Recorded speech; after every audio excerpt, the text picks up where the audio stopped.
Hello, my sisters and brothers out there in the world. Today I am going to narrate inspired talks by Swami Vivekananda. And I am confident that if you listen to inspired talks, it is not only going to help you immensely in your life, but also it is going to give you clarity and a peaceful mind, regardless of what is going on in the outside world. By narrating this life changing book to all of you, I too shall learn at the same time as you. So, without further ado, let me start with inspired talks. Shankara further affirms that obedience to ceremonies is not knowledge. Knowledge of God is independent of moral duties or sacrifice or ceremonies or what we think or do not think. Just as the stump is not affected when one man takes it for a ghost and another sees it as it is. Vedanta is necessary because neither reasoning nor books can show us God. He is only to be realized by superconsciousness perception, and Vedanta teaches us how to attain that. You must get beyond personal God, Ishvara, and reach the absolute Brahman. God is the perception of every being. He is all there to be perceived. That which says I is Brahman, but although we day and night perceive him, we do not know that we are perceiving him. As soon as we become aware of this truth, all misery goes. So we must get knowledge of the truth. Reach unity, no more duality will come. But knowledge does not come by sacrifice, but by seeking, worshipping, knowing the Atma. Brahma Vidya is the highest knowledge, knowing the Brahman. Lower knowledge is science. This is the teaching of the Mundak Upanishad or the Upanishad for the Sannyasins. There are two sorts of knowledge, principal and secondary. The unessential is that part of the Vedas dealing with worship and ceremonies, also all secular knowledge. The essential is that by which we reach the Absolute. It, the Absolute, creates all from its own nature. There is nothing to cause, nothing outside. It is all energy. It is all there is. He who makes all sacrifices to himself, the Atma, he alone knows Brahman. Fools think outside worship the highest. Fools think works can give us God. Only those who go through the Shushumna, the path of the yogis, reach the Atma. They must go to a guru to learn. Each part has the same nature as the whole. All springs from the Atma. Meditation is the arrow. The whole soul going out to God is the bow, which speeds the arrow to its mark, the Atma. As finite, we can never express the infinite, but we are the infinite. Knowing this, we argue with no one. Divine wisdom is to be got by devotion, meditation, and chastity. Truth alone triumphs, and not untruth. Through truth alone the way is spread to Brahman, where alone love and truth are. Thursday, July 11. Without mother love, no creation could continue. Nothing is entirely physical, nor yet entirely metaphysical. One presupposes the other and explains the other. All theists agree that there is a background to this visible universe. They differ as to the nature or character of that background. Materialists say there is no background. In all religions, the superconscious state is identical. Hindus, Christians, Mohammedans, Buddhists, and even those of no creed all have the very same experience when they transcend the body. The purest Christians in the world were established in India by the Apostle Thomas about 25 years after the death of Jesus.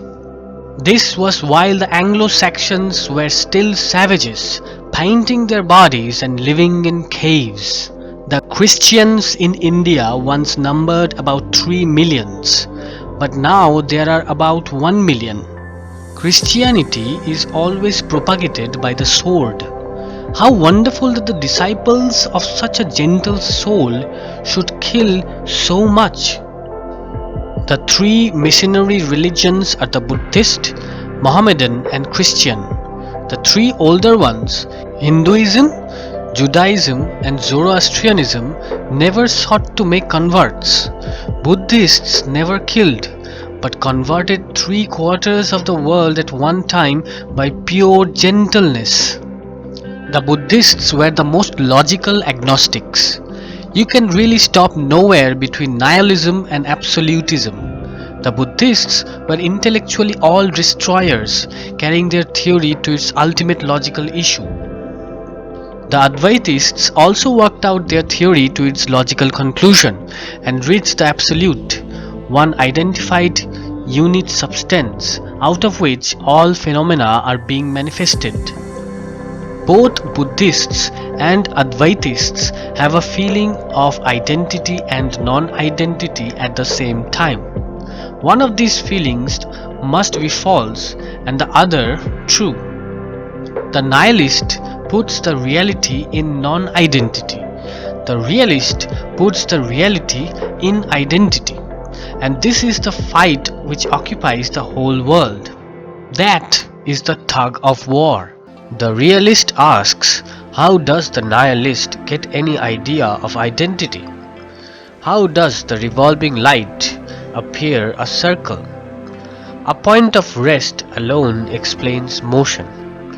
The nihilist can never explain the genesis of delusion that there is a background. Neither can the idealist explain how the one becomes the many. The only explanation must come from beyond the sense plane. We must rise to the superconscious, to a state entirely beyond sense perception. That metaphysical power is the further instrument that the idealist alone can use. He can experience the absolute.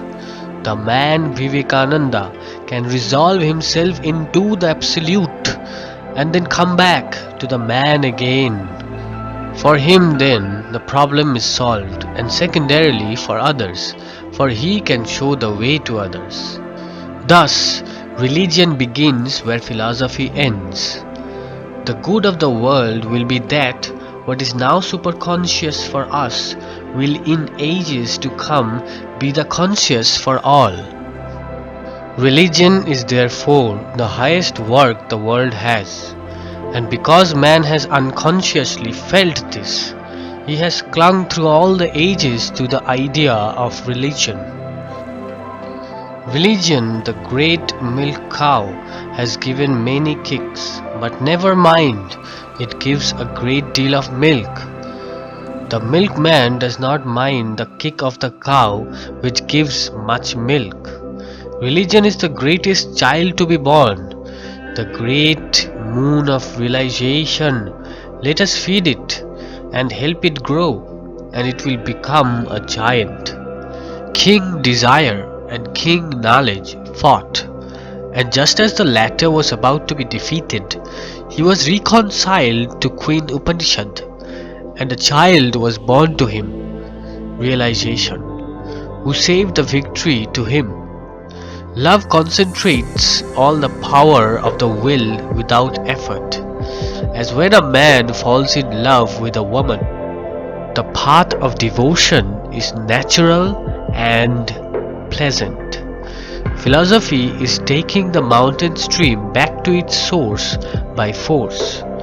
It is a quicker method but very hard. Philosophy says check everything.